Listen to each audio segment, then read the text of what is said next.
이 기독교를 혹은 교회를 어떻게 생각하고 있을까요? 2020년 1월에 기독교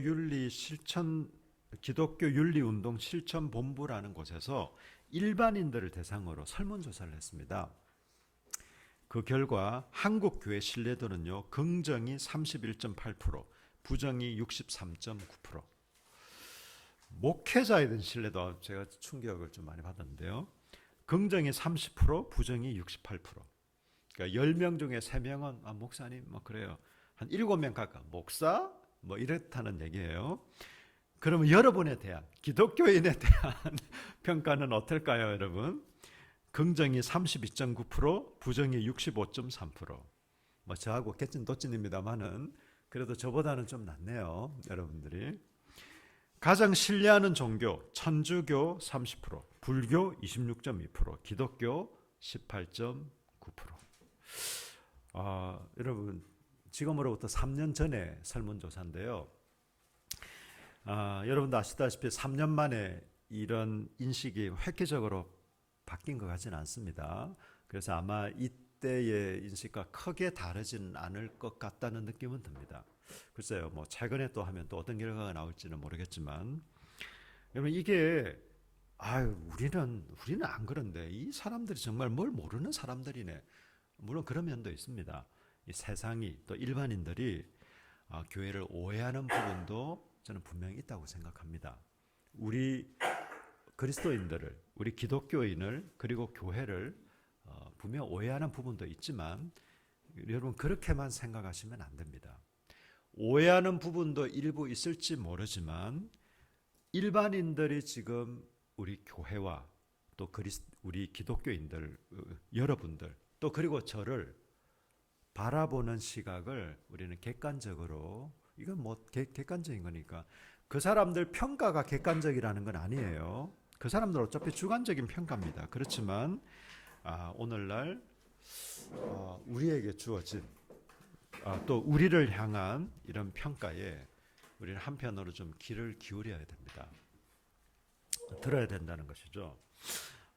정말 기독교에 대한 신뢰가 없구나. 기독교인에 대한 신뢰도 없구나. 목회자에 대한 신뢰도 굉장히 낮구나. 라는 것을 우리는 생각하고, 우리가 정말 예수님께서 말씀하시지 않습니까? 너희는 빛과 소금이라고 했는데 세상의 빛과 소금이거든요. 근데 세상으로부터 조금 없어져야 될 집단 내지는 가까이 하고 싶지 않은 집단이 되어버렸습니다. 이게 현실입니다, 여러분. 현실은 인정을 하십시다, 그죠? 현실을 인정하고, 그러면 그건 한국 교회, 다른 교회 문제지, 우리 교회는 안 그렇지, 다른 기독교인들은 몰라도 나는 안 그렇지, 예를 저 같으면 다른 목사님들은 몰라도 나는 안 그렇지 라고 생각하지 맙시다. 물론 뭐 여기 계신 분 중에 특별히 막 무리를 일으킨 분이 계시다는 말은 아니지만 뭐 저 역시도 뭐 그렇겠죠. 그러나 이건 저를 포함해서 우리 모두가 좀 안타까워하는 마음으로, 그리고 좀 우리가 이제 반성하는 마음으로 우리가 이런 데이터에 좀 귀를 기울여야 될 필요가 있겠다 싶습니다.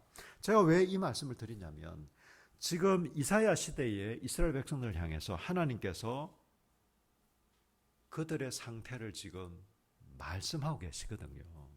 하나님은 굳이 설문조사 하실 필요 없잖아요. 설문조사 안 하셔도 말씀하고 있는데 뭐라고 말씀하시냐면요. 첫 번째로 보십시오. 10절에 우리 10절 다 같이 읽으실까요? 시작.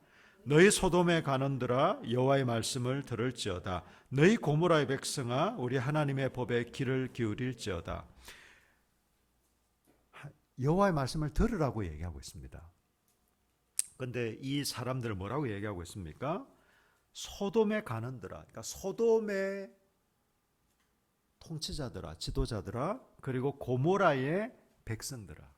이스라엘의 지도자들을 향해서 소돔의 지도자들이라 하고 이스라엘 백성들을 향해서 또 고모라의 백성들이라고 합니다. 한마디로 이스라엘 전체를 얘기하는 거예요. 통치자들. 이때 통치자들은 뭐 왕이나 제사장이나 뭐 레위인들이나 뭐 이런 사람들을 다 또 그 백성의 장로들이나 이런 사람들이겠죠. 이 지도자들하고 일반 백성들 모두의 문제라고 얘기를 하고 있습니다. 그들을 향해서 지금 하나님께서 뭐라고 얘기해요? 너희는 소돔과 고모라라고 얘기하고 있는 거예요. 여러분, 소돔과 고모라가 어떤 이미지입니까? 혹시 여러분 소돔과 고모라에 대한 이미지 알고 계시죠? 완전히 한 명도 빠짐없이 다 하나님께 심판을 받아 멸망당한 도시가 소돔과 고모라입니다. 그러니까 이 이스라엘 백성들은 어떻게 이해했을까요? 소돔과 고모라.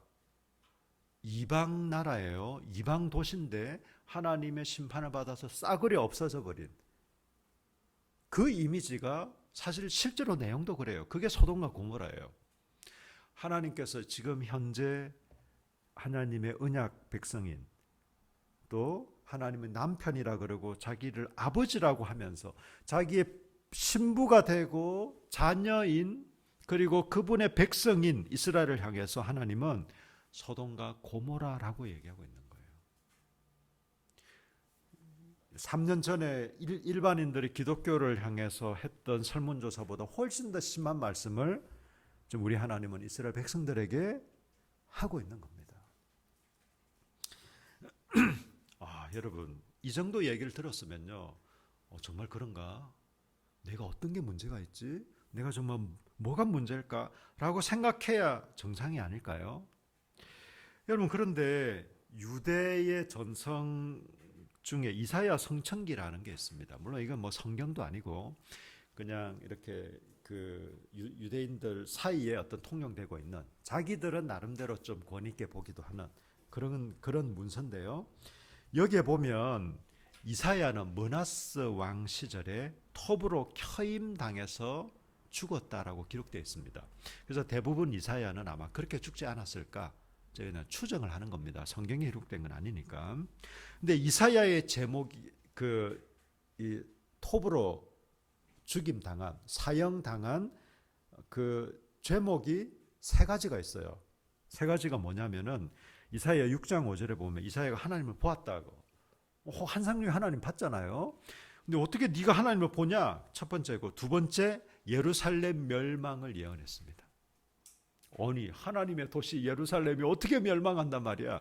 세 번째, 예루살렘과 그 사람들을 향해서 오늘 읽은 1장 10절 소돔과 고모라라고 얘기했던 거. 요 세 가지 제목으로 이사야는 톱으로 켜임 받아 죽었다. 이게 이제 이사야 성천기라는 그 기록에 나와 있습니다.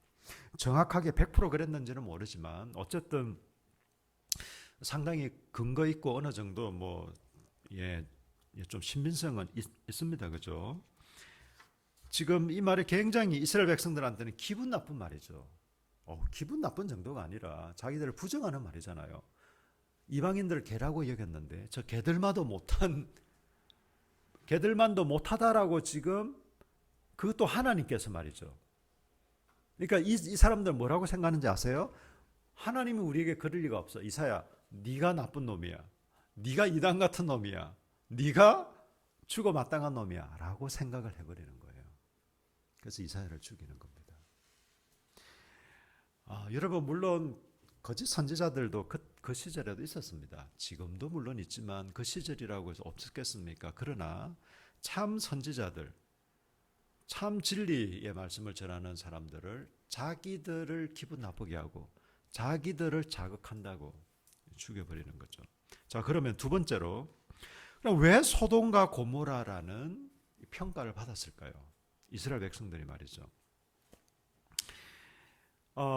여러분 11절을 보십시오. 여호와께서 말씀하시되 너희의 무수한 재물이 내게 무엇이 유익하냐. 많은 재물, 제사를 드릴 때는 재물이 필요하지 않습니까? 소나 양이나 염소나 비둘기나 이런 거. 그리고 이제 물론 소재 같은 경우는 곡식도 그렇죠. 이런 무수한 재물, 한마디로 넘치는 재물들이 나한테 무슨 의미가 있냐. 그리고 12절에 보세요. 너희가 내 앞에 보이러 오니 이것을 누가 너희에게 요구하였느냐. 예루살렘 성전에 왜 오냐. 여러분, 제사를 드릴 때 제물로서 제사를 드리고 예루살렘 성전에 1년에 몇 번씩 찾아오고 여러 절기들을 지키는 이게 잘못된 겁니까? 여러분, 우리 말씀 한번 읽어볼까요? 신명기 16장 16절. 예, 신명기 16, 여기 있습니다. 예, PPT 나오는 거. 우리 같이 한번 읽겠습니다. 시작. 77절과 초막절에 내 하나님 여호와의 택하신 곳에서 여호와께 보이되 공수로 여호와께 보이지 말고 각 사람이 내 하나님 여호와의 주신 복을 따라 그 힘대로 물건을 드릴지니라. 아멘. 무교절, 77절, 초막절 1년에 3번 예루살렘 성전에 오도록 되어 있습니다. 그리고 각종 이런 절기 또 무슨 성회 모이는 날 이런 날들 있잖아요. 이럴 때 이렇게 나오라고 하나님이 말씀하셨어요. 올 때 공수로라는 것은 빈손으로 오지 말아라. 하나님께 예물도 드리고 이렇게 하라고. 또 당연히 제사를 드릴 때는 제물이 필요하겠죠. 이건 하나님께서 말씀하신 거예요. 그 말은 이건 제물과 성전에 나오는 것과 몇 번 드리느냐, 어떤 제물로 드리느냐 이런 문제가 아니다라는 거예요. 그럼 도대체 왜 그럴까요? 하나님께서 굉장히 불편해하셨습니다. 너희들이 나한테 나오는 게 너무 부담스럽다. 너희들이 바치는 제물이 너무 거북하다 얘들아. 그래서 내가 지금 막 토할 것 같다. 지금 이렇게까지 말씀하시는 이유가 뭘까요? 13절을 보십시오. 우리 13절 같이 읽겠습니다. 시작. 헛된 재물을 다시 가져오지 말라. 분향은 내가 가정히 여기는 바요. 월삭과 안식일과 대로 모이는 것도 그러하니 성애와 아울러 악을 행하는 것을 내가 견디지 못하겠노라. 아멘. 문제는 재물이 문제가 아니고 하나님 앞에 나오는 게 문제가 아니고 이 성애와 아울러 악을 행하는 것을 하나님이 견딜 수 없다라고 얘기하는 겁니다. 마치 이건 이런 얘기는 아닙니다. 너는 죄를 한 번도 지으면 안 돼. 그러면 내가 도저히 너를 용납 못하겠어. 그런 건 아니에요. 여러분, 속죄죄하고 속건죄는 뭡니까? 이스라엘 백성들이 범죄했을 때 그 재물을 가지고 하나님께 죄를 속하기 위해서 하는 게 속죄죄고 속건죄잖아요. 부정한 상태가 되었을 때는 이렇게 제물을 통해서 제사를 드림으로 다시 정결하게 되는 겁니다. 이건 하나님께서 만들어 놓으신 거예요. 이스라엘 백성들이 부정하게 되었을 때 다시금 정결하게 정결하게 되도록 하나님이 그렇게 하셔놓고 너 왜 제물을 바쳐? 너 왜 제사를 드려? 이렇게 하실 리가 없잖아요.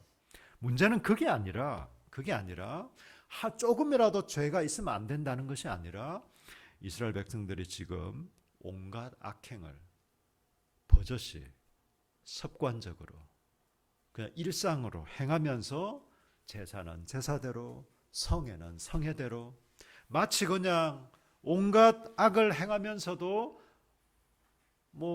그냥 악은 악이고 또 제사는 제사고 하나님 앞에 나아가는 것은 나아가는 거고 지금 그런 상태에 있다라는 것을 얘기하고 있습니다.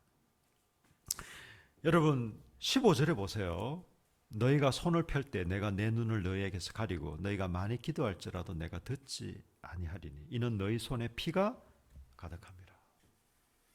네가 아무리 기도한들 내가 안 듣겠다 라고 말씀하세요. 여러분 우리가 완벽해야 기도할 수 있는 거 아니에요. 우리가 완벽해야 하나님 들으신다는 말도 아닙니다. 이때 이스라엘 백성들이 이때 하나님께서 듣지 않겠다는 것은 이스라엘 백성들이 좀 부족하기 때문에 듣지 않겠다는 게 아니라 온갖 죄악을 행하면서 하나님 앞에 아무리 열심히 그럴싸하게 기도한들 듣지 않으시겠다라는 거예요.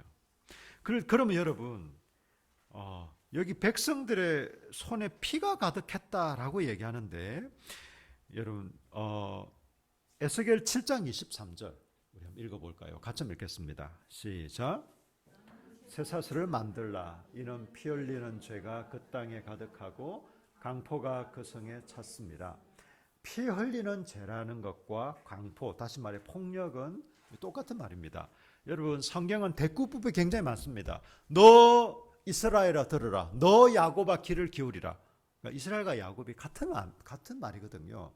이 대꾸법이라는 것은 반복을 한다는 거예요. 반복은 뭡니까? 강조잖아요. 피 흘리는 죄라는 것은 결국 폭력을 얘기하는 겁니다. 그냥 뭐 폭행죄 저질렀다 이게 아니라 사람들한테 폭력을 행합니다. 자, 그러면 이 당시에 이스라엘 백성들이 좀 어떤 폭력을 행했을까요? 자, 1장 16절을 보십시오. 그러면서 하나님께서 이들에게 해결책을 주십니다. 너희들 너무 폭력을 행한다. 너희들 너무 악행을 지금 저지르고 있다. 그러면서 16절에 16절 다 같이 읽겠습니다. 시작. 너희는 스스로 씻으며 스스로 깨끗하게 하여 내 목전에서 너희 악한 행실을 버리며 행악을 그치고. 네. 악한 행실을 버리고 행악을 그치라고 합니다. 그럼 뭐가 악한 행실일까요? 17절 같이 읽겠습니다. 시작. 선행을 배우며 정의를 구하며 학대받는 자를 도와주며 고아를 위하여 신원하며 과부를 위하여 변호하라 하셨느니라. 아멘. 좀 더 17절에 구체적으로 나옵니다. 이들이 피를 흘린 것, 다시 말해 폭력을 행한 것, 악행을 행한 것은요, 사람을 학대하는 거예요. 고아를 위해서 변호하지 않는 거고 가부를 위해서 뭔가 조치를 취하지 않는 겁니다. 누가 누구를 학대할까요? 권력 있는 사람이 힘 없는 사람을 학대하겠죠. 좀 부유한 사람이 가난한 사람을 학대하겠죠. 이건 여러분 그냥 사회적으로 무슨 뭐 계급투쟁 이런 걸 얘기하는 게 아닙니다. 이스라엘 백성들 내에서 이 언약 백성들 가운데서 지금 이런 일이 자행되고 있습니다. 어떻게 해요? 그래서 하나님은 학대하지 말아라. 오히려 너희들은 학대받는 자를 도와주어라 라고 얘기하고 있습니다. 누굴 도와주라고요? 여러분 너무나 평안하게 잘 살고 있는 재벌들을 돕는 게 아니고 너무나 그냥 사회적으로 경제적으로 여러 가지로 그냥 살만한 사람들을 도와주는 게 아니고 여러분 그런 사람들을 왜 사람들은 친절하게 대하려고 할까요? 정말 도움이 필요해서 그럴까요? 자기에게 도움이 될 것 같으니까 그렇게 하겠죠. 여러분 예를 들면 사회적으로 지위가 있고 권력이 있고 뭐 좀 경제적으로 부유한 사람이라고 해서 미워해야 될까요? 절대 그렇지 않습니다. 사실 그들 중에서도 하나님을 모르는 사람이 있다면 우리는 힘써 복음을 전해야 돼요. 좀 부유한 사람이라고 해서 우리가 무시하거나 뭐 멀리할 필요 없습니다. 그러나 사실 많은 사람들이 이렇게 권력 있고 또 부유하고 이런 사람들을 가까이 하려고 합니다. 그건 좋은 동기에서 그런 건 아니겠죠. 어쨌든 여러분 학대받는 사람들 도와줘라. 고아와 가부를 변호해주라. 여러분 고아와 가부는 이 당시에 가장 힘없는 사람들, 실제로도 그랬고 또 이 고아와 가부라는 이 말 속에 상징성이 있습니다. 꼭 고아와 가부만 도와라는 말이 아니에요. 아무도 여러분 이 사람들을 변호해 줄 수 없고 도와줄 수 없고 힘이 돼 줄 수 없는데 이 사람들을 위해서 너희는 그렇게 해라. 사실 재판정에서도 그렇습니다. 사실 이 변호하라 이런 말은 좀 재판 용어거든요. 판결 받을 때, 재판 받을 때도 그러하고 또 실제로 이렇게 도움이 필요할 때도 너희들이 도와줘라. 한마디로 약한 자들을 도와주고 약한 자들 편에 서라. 여러분 이게 지금 이 당시에 이스라엘 백성들에게 하나님이 하신 말씀입니다. 이 말은 지금 이스라엘 사회가 이스라엘 민족 공동체가 지금 이런 상황이 있다라는 것이에요. 오히려 약한 사람들을 학대하고 고아와 가부와 또 힘없고 연약한 자들에게 폭력을 행하는 실제적으로 때리고 이런 폭력과 함께 여러 가지 제도적인 또 뭐 실제로 그 사람들 대하거나 하는 면에서도 이런 폭력을 행하고 있습니다. 하나님은 그것을 견딜 수 없는 거예요. 정말 가난한 사람들, 힘없는 사람들을 학대하고 착취하고 그들을 못살게 굴면서 버젓이 하나님께 나와서 예물을 드리고 오 하나님 우리의 예물을 기쁘게 받아주십시오. 할렐루야 하고 있는 이것을 우리 하나님은 지금 견디지 못하겠다라고 얘기하고 있습니다. 왜 약한 자를 도와주고 약한 자의 편에 서야 될까요? 교회가 그런 곳입니까? 저는 교회가 사회복지하는 곳이라고 말씀드리는 게 아닙니다. 우리의 궁극적인 목표는 사회복지가 아닙니다. 교회가 사회복지하는 곳입니까? 아니요. 사실 우리나라 사회복지는 굉장히 너무 잘 되어 있습니다, 여러분. 글쎄요, 뭐 북유럽의 스웨덴이나 뭐 덴마크나 뭐 흔히 얘기하는 그런 북유럽만큼은 안 될지 몰라도 여러분 우리나라 사회복지 너무너무 잘 되어 있습니다. 완벽하지는 않을지라도 잘 되어 있습니다, 여러분. 여러분 저는 교회의 본질이 사회복지라고 말씀드리는 게 아닙니다. 아니면 뭐 무슨 뭐 어떤 이렇게 좀 뭐 약한 사람들 도와주는 뭐 그런 단체 이런 것이라는 의미도 아닙니다.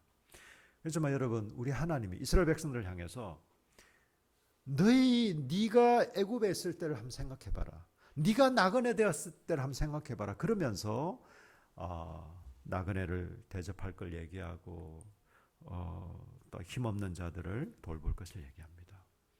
우리 하나님이 그런 성품의 하나님이시기 때문에 우리에게 이렇게 말씀하고 있는 거예요. 여러분 우리는 하나님을 기뻐하고 즐거워하는 사람들입니다. 그리고 우리 교회 가족들을 사랑하고 또 이웃을 사랑하는 사람들이에요. 뿐만 아니라 더 나아가서 연약한 자들을 도와주고 그들을 배려하고 때로는 필요하다면 그들을 위해 싸우기도 하는 사람들이 교회 공동체입니다. 자, 우리 성경 구절 몇 가지를 좀 확인해 볼까요? 신명기 10장 18절. 신명기 10장 18절 우리 여성분들만 한번 읽어 주시겠습니까? 시작.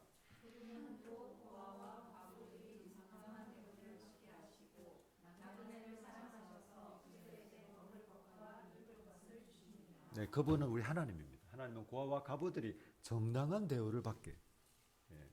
나그네를 사랑할 그들에게 이때 나그네는 뭐 지금 같은 여행객 아니고 정말 떠돌이 같은 사람들. 자, 그다음에요. 자, 우리 형제님들, 남성분들 같이 읽겠습니다. 시작. 거룩한 곳에 계시는 하나님은 고아의 아버지시요 가부의 보호자이시다. 이게 우리 하나님 말씀입니다, 여러분. 시편 68편 5절에 하나님은 고아의 아버지시래요. 과부의 보호자시랍니다. 그다음에요. 우리 같이 읽겠습니다. 예레미야 22장 3절 시작. 여호와께서 이같이 말씀하시되 너희가 공평과 정의를 행하여 탈취당한 자를 압박하는 자의 손에서 건지고 이방인과 고아와 가부를 압박하거나 학대하지 말며 이곳에서 무죄한 피를 흘리지 말라. 아멘. 여러분 에스겔서 22장 7절은 제가 읽겠습니다.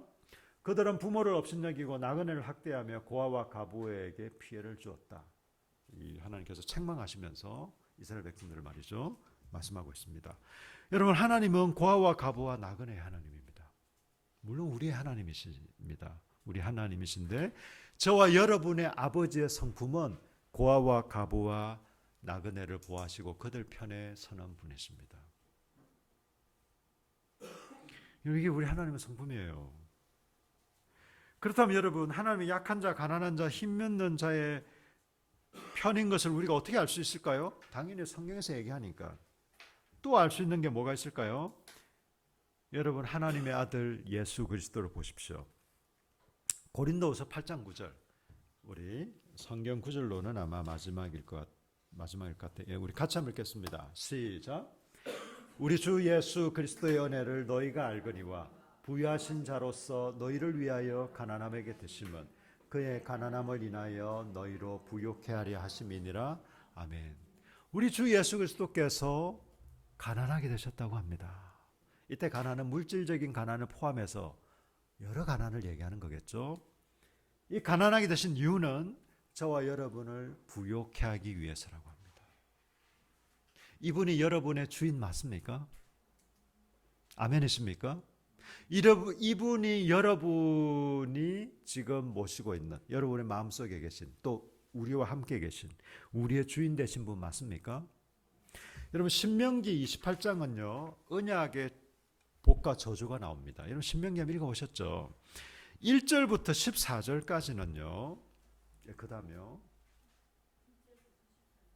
아니 그게 아니라 PPT 마지막인가요? 예. 그다음 넘겨주세요. PPT. 네네. 예. 네네. 네. 자, 여기 1절을 보시면 내가 내 하나님 여호와의 말씀을 삼가 듣고 내가 오늘 내게 명하는 그 모든 명령을 지켜 행하며 내 하나님 여호와께서 너를 세계의 모든 민족 위에 뛰어나게 하실 것이다. 이 1절로부터 14절까지는 순종하면 하나님께서 주실 복을 얘기하고 있습니다. 그리고 15절부터 68절 보면요. 15절 한번 보시면 내가 만일 내 여호와의 말씀을 순종하지 아니하여 내 오늘날 내게 명하는 그 모든 명령과 규례를 지켜 행하지 아니하면 이 모든 저주가 내게 임하고 미칠 것이다라고 거의 3배 가까운 분량으로 저주를 얘기하고 있습니다. 하나님께서 이스라엘 백성들에게 너희들이 어떻게 살아야 될까라는 것을 율법으로 주시면서 율법이 구원의 조건 아닙니다, 여러분. 이스라엘 백성들의 율법을 지켜서 구원받을 수 있는 것은 아니었습니다, 처음부터. 그러나 이스라엘 백성들의 삶의 방식으로 율법을 주시면서 복과 저주를 말씀하셨습니다. 자, 그럼 질문.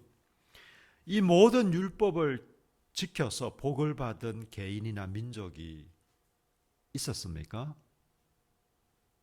신명기 28장 1절부터 14절에 나오는 이 모든 것들을 지켜서 복을 받은 개인이나 민족이 여러분 있습니까? 한 사람도 없었고 한 민족도 없었습니다. 왜? 하나님의 언약 백성인 이스라엘도 사실 실패했거든요. 이 복은커녕 온갖 저주를 받았죠. 두 번째, 이 모든 율법을 지키고도 복은커녕 하나도 어기지 않았음에도 불구하고 저주를 받은 사람이나 민족이 있습니까? 신명기 28장에서 얘기하고 있는 모든 이 율법을 다 지키고도 지키면 당연히 복을 받아야 되는데 복은 하나도 받지 못하고 오히려 여기 나와 있는 모든 저주를 다 받은 개인이나 민족 있습니다. 민족은 없고 개인은 있습니다. 누굴까요? 예수 그리스도십니다. 여러분, 지난번에 우리 대유리 문답할 때 나누었지만 예수 그리스도는 저와 여러분을 대신해서 대표해서 위에서 십자가의 죽음을 당하셨습니다. 우리가 받아야 될 형벌을 대신 받으셨어요. 뿐만 아니라 우리가 지켜야 될 모든 율법의 요구를 대신해서 대표해서 위에서 예수 그리스도가 이루셨습니다. 그래서 여러분 신명기 28장에 있는 이 저주가 우리에겐 하나도 해당되지 않습니다. 목사님 저는 가끔 실수할 수도 있고 죄 지을 때도 있는데 그럼 이 저주 받아야 되는 거 아닙니까? 아니요. 예수님이 다 받으셨어요. 반대로 신명기 18장에 있는 모든 복은 우리가 받게 되어 있습니다. 왜요? 우리는 복 받을 만한 짓을 한 게 없는데 그건 아닌 것 같은데 우리를 위해서 예수 그리스도가 이 모든 율법의 요구를 이루셨기 때문에 그렇습니다. 저 여러분은 그런 존재예요. 예수 그리스도는 이런 분이십니다. 우리가 지금 대유리 문답에 계속해서 우리 중재자 되신 예수 그리스도를 우리가 배우고 있지 않습니까? 우리가 과부와 나그네의 하나님, 그래서 약한 자의 편에 서고 약한 자를 돌아볼 수 있는 삶을 살 수 있는 근거는 바로 우리 주 예수 그리스도, 또 우리 주 예수 그리스도를 통해서 우리를 사랑하시고 우리에게 온갖 은혜를 베풀어 주신 우리 하나님께 있습니다. 우리가 마음이 넉넉해서 이렇게 할 수 있는 게 아니에요. 우리가 무슨 사회운동가이기 때문에 이렇게 할 수 있는 게 아닙니다, 여러분. 저와 여러분이 이 세상을 향해서 눈을 향하고 세상을 향해 눈을 향하고 우리의 연약한 이웃과 학대받는 자들과 이런 사회적인 약자들을 생각하고 돌아볼 수 있는 이유는 우리의 형편이 좋기 때문에 우리가 나이스한 사람이기 때문에 혹은 우리가 좀 여유가 있기 때문이 아닙니다. 우리는 이 사랑을 받은 사람들이에요. 이 은혜를 받은 사람들입니다. 그래서 여러분 가능합니다. 여러분 용서는 누가 하는지 아세요? 마음씨 좋은 사람이 용서할 수 있는 게 결코 아닙니다, 여러분. 용서를 받은 사람이 용서할 수 있습니다. 사랑을 받은 사람이 사랑할 수 있어요. 우리는 말할 수 없는 사랑과 용서를 받았기 때문에 우리는 용서할 수 있고 사랑할 수 있습니다. 여러분 좀 같이 기도하실까요? 지금 하나님께서 이스라엘을 통해서 이스라엘 백성들에게 사실 굉장히 정말 심각한 얘기들을 하고 계신 거예요. 만약 하나님께서 오늘 여기 잠깐 오셔가지고 여러분한테 제발 교회 좀 오지 말아라, 제발 헌금 좀 하지 말아라 이렇게 얘기하신다. 그러면서 이 소돔과 고모라 같은 놈들아 이렇게 얘기하신다면 이게 보통 문제는 아니지 않습니까? 그리고 그런 평가, 이런 얘기를 듣게 된 것은 그들이 악을 행하는, 구체적으로 고아와 가부와 나그네를 학대하고 그들 편에 서지 않고 그들 도와주지 않을 분들은 학대하고, 적극적으로는 학대하고 소극적으로는 그들을 변호하고 그들 편에 서지 않는 것. 여러분, 우리가 어떻게 살자라고 하기 앞서서 하나님께서 저와 여러분에게 베풀어 준 사랑과 은혜를 좀 기억하십시다. 우리를 어떤 존재로 부르셨는지, 어떤 존재로 만드셨는지, 우리가 얼마나 복된 사람들인지, 우리가 얼마나 말할 수 없는 이 사랑과 은혜를 받은 사람들인지. 그래서 여러분, 우리는 고아와 가부와 나그네의 하나님, 그분이 저와 여러분의 아버지십니다.